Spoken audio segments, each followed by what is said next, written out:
Right. Telangana ప్రభుత్వం cabinet విస్తరణలో ఎలాంటి వ్యూహాన్ని తీసుకుంది, ఆ వ్యూహము మరి ఎంతవరకు వర్కౌట్ అవుతుంది, అసంతృప్తులను ఏ రకంగా కాంగ్రెస్ పార్టీ బుజ్జగించబోతోంది, ఈ విషయాలన్నింటికి సంబంధించి వాటి డిబేట్లో మాట్లాడదాం. డిబేట్లో పార్టిసిపేట్ చేస్తున్నారు ప్రముఖ రాజకీయ సామాజిక విశ్లేషకులు సీనియర్ జర్నలిస్ట్ బండారు రామ్మోహన్ గారు, అలాగే కాంగ్రెస్ నాయకులు డాక్టర్ లింగం యాదవ్ గారు స్టూడియోలో ఉన్నారు, అండ్ దిలీప్ ఆచారి గారు బీజేపీ నాయకులు స్టూడియోలో ఉన్నారు, బీఆర్ఎస్ నాయకులు శుభ్రత్ పటేల్ గారు జూమ్లో జాయిన్ అయ్యారు. నమస్కారం అండి అందరికీ. రైట్. డాక్టర్ లింగం యాదవ్ గారు మీతో స్టార్ట్ చేద్దాం.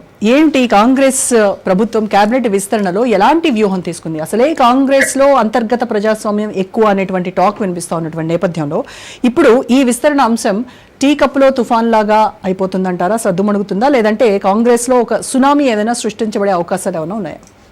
గుడ్ ఈవినింగ్ అండి. ముందుగా మీకు రాజ్ న్యూస్ ప్రేక్షకులకు అదేవిధంగా పెద్దలు కోపానిస్టులందరికీ కూడా నమస్కారం.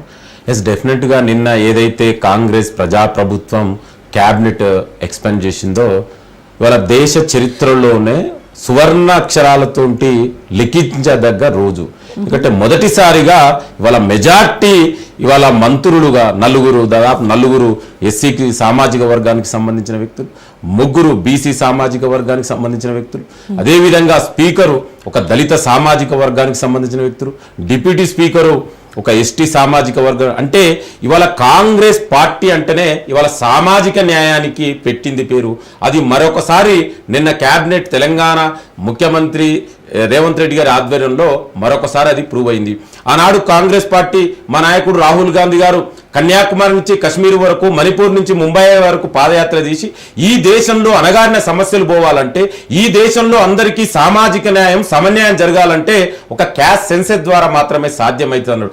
దానికి అనుగుణంగానే తెలంగాణ ప్రజాప్రభుత్వం గౌరవనీయ ముఖ్యమంత్రి రేవంత్ రెడ్డి గారి ఆధ్వర్యంలో ఒక శాస్త్రీయబద్ధంగా క్యాస్ట్ సెన్సెస్ చేసి ఇవాళ దేశానికే రోల్ మోడల్ గా నిలవడంతో పాటు కేంద్ర ప్రభుత్వం నరేంద్ర మోడీ మెడలు వంచి రేపు జరగబోయే జనగణలో కూడా కులగణన చేసే విధంగా చేసినటువంటి ప్రభుత్వం కాంగ్రెస్ ప్రజాప్రభుత్వం.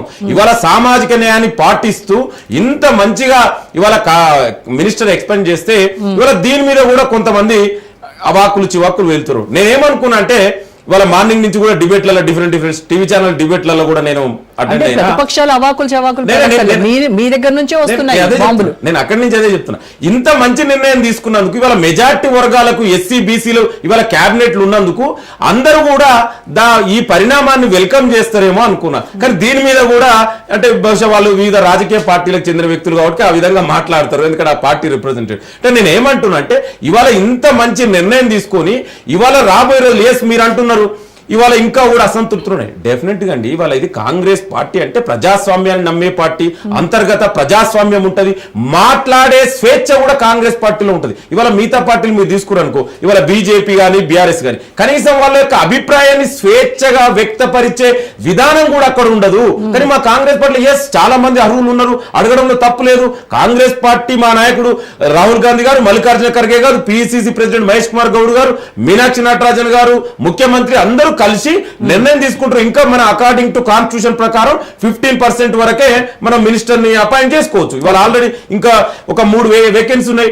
డెఫినెట్ కూడా ఇంకా రాబోయే రోజులలో అన్ని ప్రాంతాలకు ఇవాళ జిల్లాలలో కూడా కొన్ని జిల్లాలు ఎవరైతే అసంతృప్తులు ఉన్నారో వాళ్ళకి ఈ 3 పదవులు మిగతా మీరు ఉంచినటువంటి 3 పదవులను ఆశగా చూపిస్తూ ఇదిగో నెక్స్ట్ నీకే అని చెప్పేసి వాళ్ళని బుజ్జగించేటువంటి ప్రయత్నంలో వ్యూహాత్మకంగానే ఆ 3 సీట్లను అట్లా అట్టి పెట్టారు. ఇవాళ క్యాబినెట్ ఎక్స్పెన్షన్ అనేది ఇవాళ పార్టీ అధిష్టానంతో పాటు ముఖ్యమంత్రి గారు కలిసి నిర్ణయం తీసుకుంటారు. మన అందరికి తెలిసిందే. డెఫినెట్ కూడా వేకెన్సీ ఉన్నాయి, తొందరలోనే ఎవరిని ఏ విధంగా నేను ఏమంటున్నట్టే ఇవాళ 3 ఉంటే చాలా మంది కూడా ఆశావాళ్ళు ఎక్కువ కూడా ఉండొచ్చు, తప్పు లేదు కదా. నేను ఉండడం కోరుకోవడంలో తప్పే ఉందండి.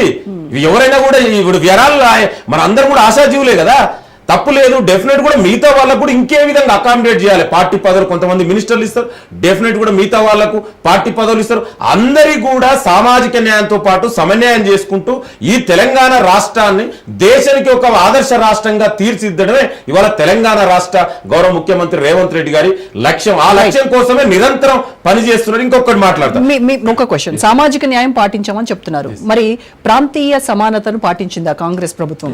నేను డెఫినెట్ గా అదే చెప్తున్నా. ఇవాళ మీరు అన్నట్టు ఇవాళ చాలా మంది చెప్తారు అంటే ఇవాళ నిజామాబాద్ జిల్లాకు ప్రాతినిధ్యం లేదు, అదే విధంగా రంగారెడ్డి జిల్లా కూడా ప్రాతినిధ్యం. డెఫినెట్ కూడా ఇవన్నీ కూడా ఆలోచించి రాబోయే రోజుల్లో ఎక్స్పాండ్ లో డెఫినెట్ కూడా ఈ ప్రాంతీయ ఏదైతే మీరు అన్నటువంటి కొన్ని జిల్లాలకు లేదు, డెఫినెట్ ఆ జిల్లాలకు కూడా ప్రాతినిధ్యం ఉండే విధంగానే రాబోయే రోజులలో ఎక్స్పాన్షన్ ఉంటుంది. ఇవాళ నేను ఏమంటున్నా అంటే ఇవాళ 10 ఏళ్లు తెలంగాణని పరిపాలించినటువంటి పాలకులు ఆనాడు బీసీలకు ఏం చేసిరో మనందరికీ తెలుసు. స్థానిక సంస్థల్లో 33% రిజర్వేషన్ ఉంటే దాన్ని 22% తర్వాత 18% తీసుకొచ్చినటువంటి చరిత్ర గత పాలకులది. అదే విధంగా ఇవాళ మేము కాంగ్రెస్ ప్రజాప్రభుత్వం క్యాస్ట్ సెన్సస్ ద్వారా బీసీలకు తద్వారా ఎస్పెషల్లీ ఎందుకంటే జనాభా దమాషా ప్రకారం ఇవాళ ఉద్యోగ రాజకీయ రంగాల్లో రిజర్వేషన్ ఇవ్వాలని 42% రిజర్వేషన్ కోసం ఇవాళ తెలంగాణ అసెంబ్లీలో బిల్లు పెట్టి దాన్ని పాస్ చేసి కేంద్రానికి పంపించడం జరుగుతుంది. ఇవాళ టెక్నికల్ ఓబీసీ అయిన నరేంద్ర మోడీ గారు మరి 11 సంవత్సరాలుగా బీసీలకు ఏం చేసిరో మనందరికీ తెలుసు. ఇవాళ కనీసం కేంద్ర ప్రభుత్వంలో ఒక బీసీ మంత్రిత్వ శాఖ ఏర్పాటు చేయాలండి 11 సంవత్సరాలుగా. ఇవాళ మేము ఏం డిమాండ్ చేస్తున్నాం అంటే ఈ 42% రిజర్వేషన్ మేము ఏదైతే కేంద్రానికి పంపించామో మీరు దాన్ని పార్లమెంట్ లో ఆమోదింపజేయండి, 9th షెడ్యూల్లో పెట్టి తద్వారా 50% క్యాప్ అనేది లేకుంటూ ఉంటే ఇవాళ బీసీలకు కూడా రేపు రాబోయే రోజులలో మరిన్ని పదవులు కూడా రాబోతున్నాయి. మేము దాని గురించి ఇవాళ మా నాయకుడు రాహుల్ గాంధీ గారు ఒకటే చెప్పారు, ఏదేమైనా నరేంద్ర మోడీ మోడల్ వచ్చి ఏ విధంగా అయితే క్యాస్ట్ సెన్స్ ఇవాళ దాన్ని చేస్తున్నారో అదే విధంగా ఇవాళ రిజర్వేషన్ పెంచడం కోసం కూడా బీసీలకు ఆ ప్రయత్నం కూడా చేస్తాం. రాబోయే రోజుల్లో పార్టీ పదవుల్లో కూడా ఇవాళ బీసీ ఎస్సీ ఎస్టీలకు అనగారిన వర్గాలకు మరిన్ని పదవులు కూడా రాబోతున్నాయి. అంటే ఇవాళ దీని ద్వారా మనం ఒకటి అర్థం చేసుకోవచ్చు, ఇవాళ కాంగ్రెస్ పార్టీ అంటేనే సామాజిక న్యాయానికి పెట్టిన పేరు. ఇవాళ మీరు చూడండి ఏ పార్టీ పెట్టింది 10 సంవత్సరాలుగా తెలంగాణ పాలించినటువంటి పార్టీ కనీసం మొదటి ఎక్స్పాన్షన్ లో ఒక మహిళా మినిస్టర్ అడుగుదాం. సుప్రత్ గారు మీరు